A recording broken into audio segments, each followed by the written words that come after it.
आपका स्वागत है आपके अपने YouTube चैनल अद्भुत ज्ञान गंगा पर। हमारी आज की कहानी है प्रभु राम के दरबार में न्याय मांगने आया एक कुत्ता। आज का विषय है कि एक कुत्ते ने क्यों लगाई भगवान श्री राम के दरबार में न्याय की गुहार। कुछ लोगों ने इस बात पर सवाल उठाया कि एक कुत्ता जो पशुओं की श्रेणी में आता है वह भला किस प्रकार अपनी बात कह सकता है, और भगवान श्री राम ने उसकी बातों को कैसे समझ लिया।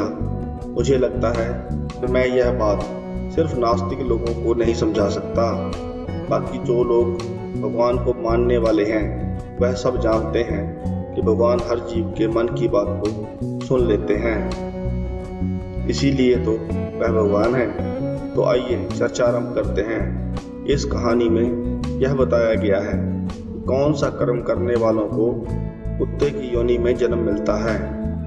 एक समय भगवान श्री राम अपने द्वार में बैठे हुए थे, तभी उन्होंने एक कुत्ते के रोने की आवाज सुनी। जब कुत्ते को उनके द्वार पर रोते हुए 3 दिन हो गए, तब राम जी ने देखा कि यह कुत्ता लगातार तीसरे दिन भी मेरे द्वार पर रो रहा है। मुझे यह जानना चाहिए कि यह कुत्ता रो क्यों रहा है। यही सोचकर प्रभु श्री राम ने लक्ष्मण जी को उस कुत्ते को दरबार में लाने के लिए कहा। उस कुत्ते ने लक्ष्मण जी को स्पष्ट शब्दों में कहा कि हे महानुभाव, मुझे कुत्ते की योनि में जन्म मिला है, इसलिए मैं दरबार में नहीं जा सकता। तुम जाकर श्री राम से कह दो कि वे स्वयं मेरे पास आकर मेरी पीड़ा को सुने।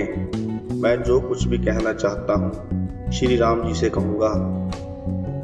आप कृपया कर मेरा संदेश प्रभु को पहुंचा दीजिए। लक्ष्मण जी ने कुत्ते की बात सुनी और श्री राम जी को कुत्ते की पूरी बात सुनाई। श्री राम ने अपनी न्याय सभा में कुत्ते को प्रयास सुनाने की अनुमति देकर लक्ष्मण जी को उसे बुलाने भेजा। लक्ष्मण जी कुत्ते के पास पहुंचे और प्रभु के सामने अपनी बात रखने को कहा। प्रभु की सहमति मिलने के बाद कुत्ते ने लक्ष्मण जी से कहा कि देवता के मंदिर में, राजा के भवन में और पंडित के घर में हम जैसे जीवों का प्रवेश निषिद्ध है। राम साक्षात शरीरधारी धर्म है, वे सत्यवादी हैं, रण में दक्ष और समस्त प्राणियों के हित में तत्पर हैं। इसलिए लक्ष्मण जी, आप प्रजापालक श्री राम को कह दीजिए कि उनकी आज्ञा के बिना मैं उनके न्याय मंदिर में प्रवेश नहीं करना चाहता हूँ। श्री राम की आज्ञा पाकर कुत्ता उनकी न्याय सभा में आ गया। प्रभु श्री राम ने देखा कुत्ता घायल है और रक्त बह रहा है। श्री राम कुत्ते से बोले, मैं तुम्हारे लिए क्या कर सकता हूँ? तुम्हें जो कुछ भी कहना है बिना डरे कहो।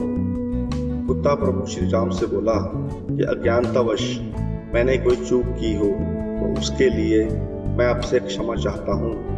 आप क्रोध ना करें तो मैं अपनी व्यथा आपसे कहूँ। श्री राम ने कहा, तुम निडर होकर कहो, तुम्हारी जो भी इच्छा है पूरी की जाएगी। कुत्ते ने भगवान श्री राम की न्याय सभा में अपनी व्यथा कहनी आरंभ की।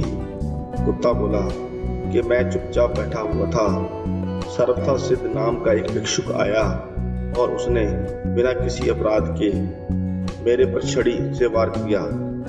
अब मुझे चलने में बड़ा कष्ट हो रहा है। आप तो जानते ही हैं, वैसे भी हमें सबसे तुच्छ योनि में जन्म मिला है। दुनिया हमें दुत्कारती है, कोई हमें पीटता है। हम मनुष्यों की तरह कमाकर अपना पेट नहीं भर सकते।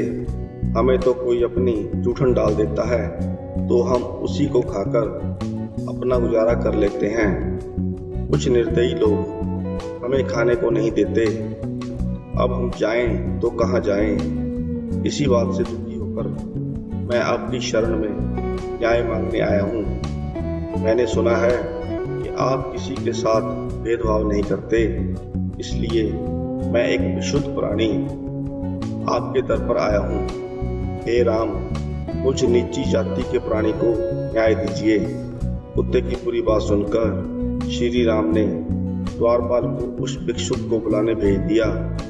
आते ही उस भिक्षुक ने प्रभु श्री राम को प्रणाम कर पूछा कि उसे किस कारण से दरबार में बुलाया गया है। श्री राम ने उस भिक्षुक से प्रश्न किया, तुमने इस कुत्ते को क्यों मारा? इसने ऐसा क्या किया जो तुमने इस पर छड़ी से प्रहार किया? भिक्षुक ने कहा, हे महाराज, मैंने क्रोध में इस कुत्ते को मारा है। मैं भिक्षा के लिए घूम रहा था और भिक्षा का समय निकल गया था। मैं भूख से बौखला रहा था। यह गली के बीचों बीच बैठा था। मैंने कई बार इसे हटने को कहा, तब यह गली के एक छोर में ऐसी जगह खड़ा हो गया जिससे मेरी राह रुक गई। मैं भूखा था, इसलिए क्रोध में मैंने इसे मार दिया। अब आप मुझे जो भी दंड देना चाहें दे दें। उस भिक्षुक का पक्ष सुनकर श्री राम ने कहा कि आपको मालूम होना चाहिए कि यह ज्ञान विहीन पशु है। यदि आपको भूख लगी थी तो भूख तो इस कुत्ते को भी लगी थी। आपके पास भोजन कमाने के लिए ज्ञान है। आप कहीं से भी किसी भी घर से अपना भोजन एकत्रित कर सकते थे, परंतु यह तो पशु है। इसको भोजन न मिलने पर भूखा ही रहना पड़ा होगा। सभासदों की बात सुनकर श्री राम ने इस बारे में कुत्ते को ही दंड का सुझाव देने की बात कही। भगवान श्री राम ने कुत्ते से कहा कि यह भिक्षुक तुम्हारा अपराधी है। इसे तुम क्या दंड देना चाहते हो? तुम इसके लिए जो भी दंड निर्धारित करोगे, इसे हम वही सजा देंगे। कुत्ते ने कहा, हे प्रभु, इस भिक्षुक को किसी मठ का महंत बना दीजिए। भगवान राम मुस्कुराए और उन्हें भिक्षुक को वही सजा सुना दी जो कुत्ते ने सुझाई थी। उस कुत्ते की बात मानकर श्री राम ने उस भिक्षुक को सुंदर वस्त्र पहनाए, फूल माला और चंदन से सुशोभित किया। एक पालकी में बिठाकर तरह तरह के बाजे बजाते हुए उत्सव के साथ एक मठ में ले गए और भिक्षुक को उस मठ का महंत बना दिया। उस समय वह भिक्षुक बहुत प्रसन्न होते हुए इसे अपना सौभाग्य समझ रहा था। इधर ऐसा न्याय देखकर दरबार के लोग बड़े आश्चर्य में पड़ गए। उन्होंने श्री राम से पूछा, भिक्षुक ने उस कुत्ते की टांग तोड़ी थी, परंतु उसे सजा देने की बजाय उसे मठ का महंत बनाकर उसे बहुत सारे सुख दे दिए गए, ऐसा क्यों? श्री राम बोले, तो ठीक है, यह हम उस कुत्ते से ही जान लेते हैं। उसके बाद कुत्ते को फिर से राज दरबार में लाया गया और उससे सजा के रूप में भिक्षुक को मठ का महंत बनाने का कारण पूछा गया। कुत्ता बोला कि मैं भी पूर्व जन्म में एक मठाधीश था। लोभ लालच के चलते मैंने मठ पर आए हुए धन को धर्म कर्म में ना लगाकर स्वयं उसका उपयोग किया, इसलिए मैंने कुत्ते की योनि पाई है। आज मैं कुत्ते की योनि में हूँ और लोगों के डंडे खा रहा हूँ। इस भिक्षुक के अंदर भी लोभ, लालच, क्रोध, ईर्ष्या और घृणा कूट कूट कर भरी है। इसे अपने आप ही अपनी करनी का दंड मिल जाएगा।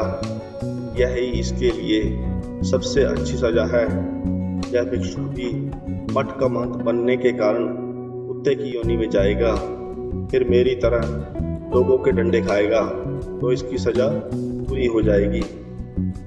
इससे आगे बोलते हुए कुत्ते ने कहा कि गाय और पूजा के लिए अर्पण किए गए धन को खाने वाला, अन्याय करने वाले का धन लेने वाला, राजा के घर में पहुंचे हुए याचक को भगाने वाला, दूसरे का धन हड़पने वाला, प्रायश्चित के लिए दिए गए धन को लेने वाला, भोजन के लिए जुटाई गई सामग्री में से चोरी करने वाला और बेईमानी करके अधिक धन इकट्ठा करने वाला आदि लोग ऐसे होते हैं जिन्हें मरने के बाद कुत्ते का जन्म मिलता है। सभा में उपस्थित एक सदस्य ने पूछा कि क्या सभी मठ के महंतों को कुत्ते की योनि में जन्म लेना पड़ता है? कुत्ता कहने लगा कि ऐसा बिल्कुल नहीं है कि हर एक मठ के महंत को कुत्ते की योनि में जन्म लेना पड़ता है। जो मेहनत और ईमानदारी से मठ की सेवा करते हैं और उस पर आए हुए धन को असहाय लोगों में, दीन दुखियों में, यज्ञ कर्मों में और पूजा पाठ में लगाते हैं। ऐसे मन भगवान के धाम में जाकर उनके सेवक बन जाते हैं। कर्म की गति बड़ी विचित्र है।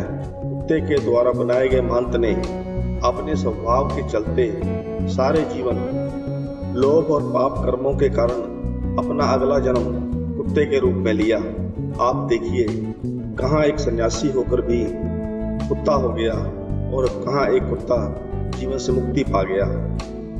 इस वीडियो को बनाने का उद्देश्य किसी की भावनाओं को आहत करने का नहीं है, बल्कि समाज में एक सही संदेश जाए, इसके लिए मैंने इसे आपके सम्मुख पेश किया है।